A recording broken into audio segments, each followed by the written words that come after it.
द्वितीय अध्याय षट्चत्वारिंशत् श्लोक।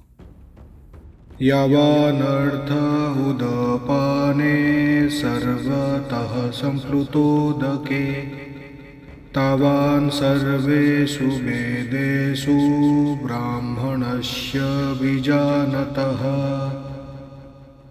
भगवान बोले, जैसे एक छोटे जलकूप का समस्त कार्य सभी प्रकार से विशाल जलाशय द्वारा तत्काल पूर्ण हो जाता है, उसी प्रकार परम सत्य को जानने वाले वेदों के सभी प्रयोजन को पूर्ण करते हैं।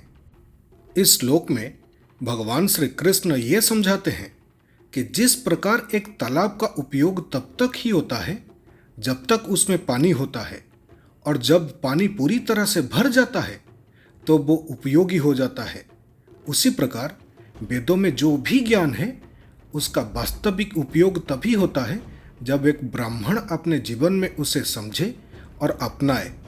इस श्लोक के माध्यम से भगवान श्री कृष्ण ये स्पष्ट करते हैं कि वेदों का ज्ञान केवल शाब्दिक ज्ञान तक सीमित नहीं होता, बल्कि उसे जीवन में लागू करने की आवश्यकता होती है। वेदों में बहुत सारे मंत्र हैं जिनमें विभिन्न धार्मिक विधि विधानों, प्रार्थनाओं, अनुष्ठानों और दिव्य ज्ञान का वर्णन किया गया है। इन सब का एक ही उद्देश्य आत्मा को परमात्मा के साथ एकीकृत करने में सहायता करना है। श्रीमद् भागवतम में वर्णित है, वासुदेव परा वेदा वासुदेव परा मखाः वासुदेव परा योगा वासुदेव पराः क्रियाः वासुदेव परम ज्ञानम वासुदेव परम तपः वासुदेव परो धर्मो वासुदेव परा गतिः। सभी वैदिक मंत्रों, धार्मिक विधि विधानों, ज्ञान, आध्यात्मिक क्रियाओं, यज्ञ और कर्तव्यों का निर्वहन करने का लक्ष्य भगवान के दिव्य चरणों में प्रीति उत्पन्न करने में सहायता करना है। इनका उद्देश्य मनुष्यों को धीरे धीरे सांसारिक बंधनों से विरक्त कर उसे भगवान में अनुरक्त करने में सहायता करना है।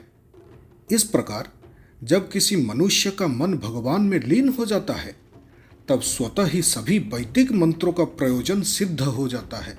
भगवान कहते हैं, वेदों में मनुष्य के लिए सामाजिक और धार्मिक विधि विधानों से संबंधित विभिन्न कर्तव्य निर्धारित किए गए हैं, लेकिन वे मनुष्य जो इनके अंतर्निहित अभिप्राय को समझ लेते हैं और उनके मध्यवर्ती उपदेशों का त्याग करते हैं तथा पूर्ण समर्पण भाव से मेरी भक्ति और सेवा में तल्लीन रहते हैं, उन्हें मैं अपना परम भक्त मानता हूँ।